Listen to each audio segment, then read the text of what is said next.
bertemu kembali.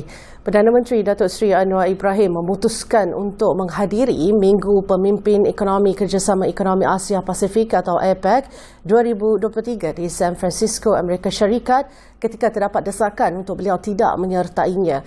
Beliau berkata keputusan menyertai persidangan itu bagi menjaga kepentingan negara dari pelbagai sudut hubungan diplomatik, keselamatan dan ekonomi serta menegaskan bahawa beliau tidak berganjak dalam mempertahankan keadilan dan perjuangan rakyat Palestin.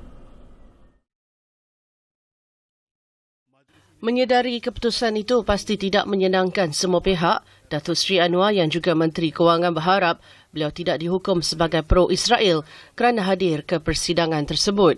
Yang difahamkan setakat ini akan dihadiri semua negara Asia atas jemputan Presiden Amerika Syarikat Joe Biden. Bagi saya keutamaan juga menjaga hubungan diplomatik dan keamanan walaupun tidak berganjak dari sudut mempertahankan keadilan dan menyokong perjuangan hak rakyat Palestin.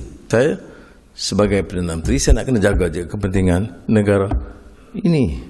Nak juga keselamatannya, ekonominya, kesenangannya. Dan tentunya tidak berganjak dari sudut menyatakan sikap saya. Beliau berucap pada majlis perjumpaan bersama warga Kementerian Kewangan di Putrajaya hari ini. APEC ialah forum ekonomi serantau yang ditubuhkan pada tahun 1989 untuk memanfaatkan saling bergantungan yang semakin meningkat di Asia Pasifik. APEC adalah forum ekonomi serantau yang ditubuhkan pada 1989 untuk memanfaatkan saling kebergantungan yang semakin meningkat di Asia Pasifik dan pada tahun ini ia akan berlangsung di San Francisco dari 11 hingga 17 November. Kesemua 21 ekonomi anggota APEC menyumbang hampir 40% daripada populasi global, hampir 50% daripada perdagangan global dan lebih daripada 60% ekspor barangan Amerika Syarikat. Ekonomi anggota APEC terdiri daripada Australia, Brunei, Kanada, Chile, China, Hong Kong, Indonesia, Jepun, Korea Selatan, Malaysia, Meksiko, New Zealand, Papua New Guinea, Peru, Filipina, Rusia, Singapura, Taipei, Thailand, Amerika Syarikat dan Vietnam.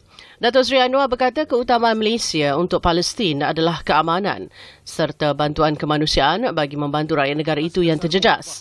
Sementara itu, beliau turut meminta semua pihak di negara ini untuk tidak mempolitikkan isu Palestin-Israel. Saya tengok kadang-kadang polemik parti dan golongan-golongan ekstrim ini melampau.